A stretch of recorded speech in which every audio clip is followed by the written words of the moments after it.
जी, ये दल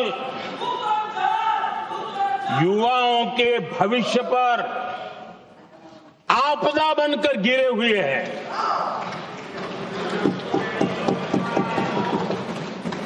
आदरणीय अध्यक्ष जी, हम कैसे काम करते हैं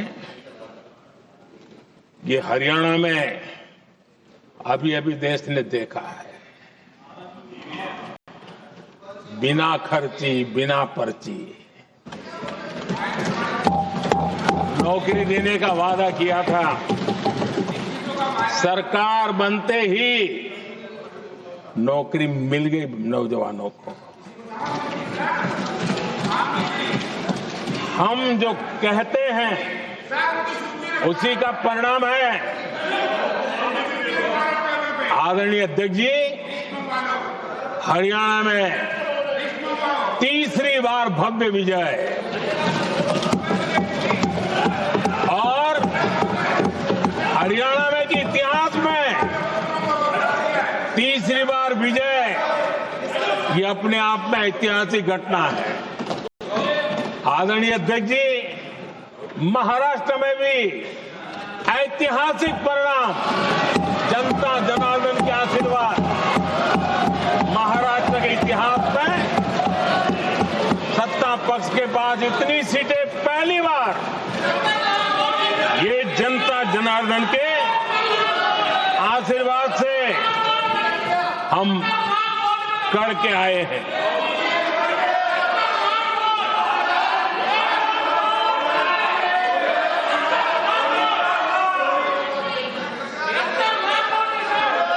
कुछ समझते आदरणीय अध्यक्ष जी, कल जवाब दिया था ना आपको। चलिए। आदरणीय राष्ट्रपति जी ने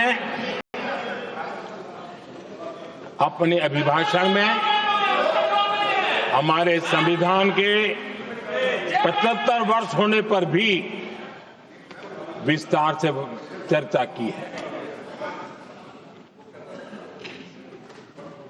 आदरणीय अध्यक्ष जी,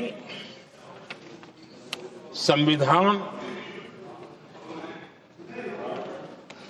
में जो धाराएं हैं उसके साथ साथ संविधान का एक स्पिरिट भी है और संविधान को मजबूती देने के लिए संविधान की भावना को जीना पड़ता है। और मैं आज उदाहरणों के साथ बताना चाहता हूं। हम वो लोग हैं जो संविधान को जीते हैं।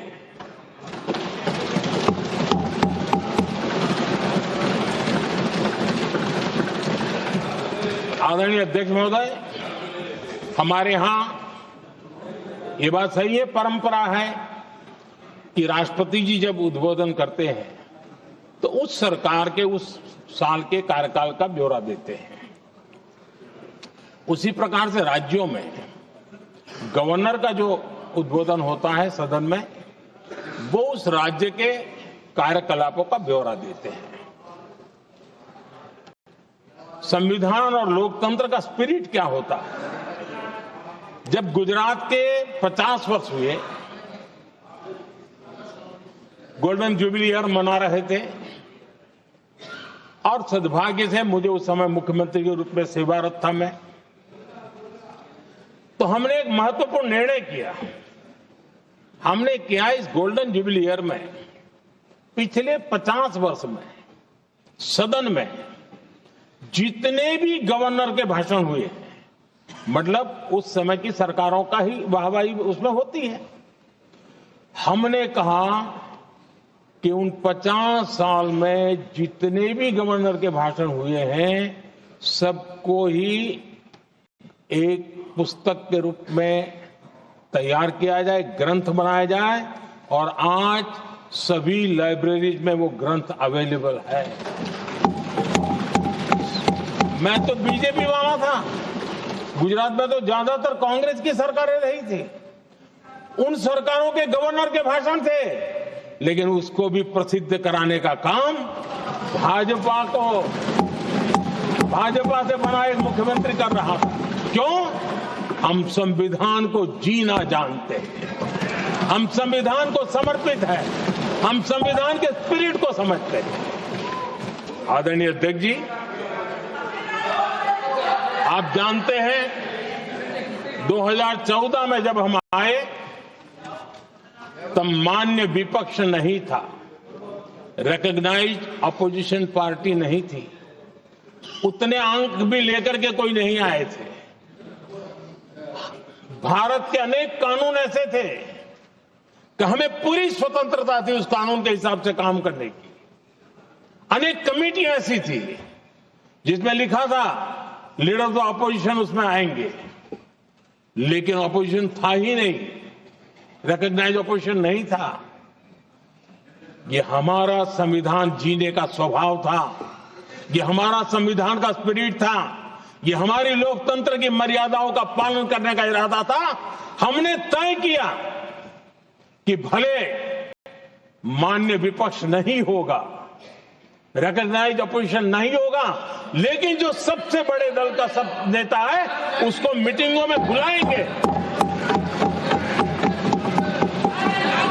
ये लोकतंत्र का स्पिरिट होता है, तब होता है।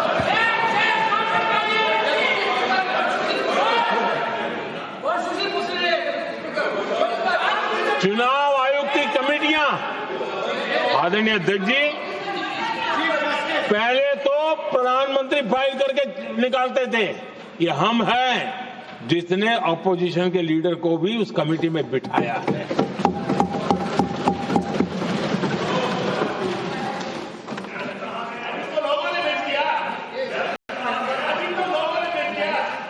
और हमने इसके लिए कानून भी बनाया और आज विधिवत रूप से इलेक्शन कमीशन बनेगा तो अपोजिशन लीडर भी उसके निर्णय की प्रक्रिया में हिस्सा होंगे। ये काम हम करते हैं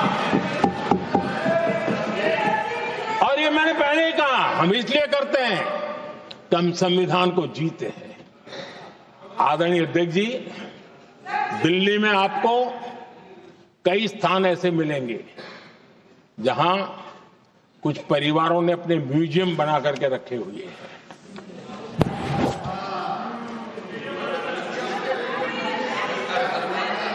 जनता जनार्दन के पैसों से काम हो रहा है। लोकतंत्र का स्पिरिट क्या होता है, संविधान को जीना किसको कहते हैं। हमने पीएम म्यूजियम बनाया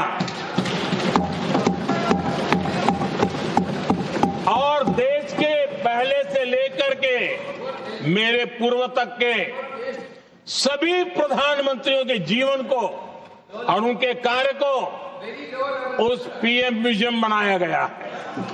और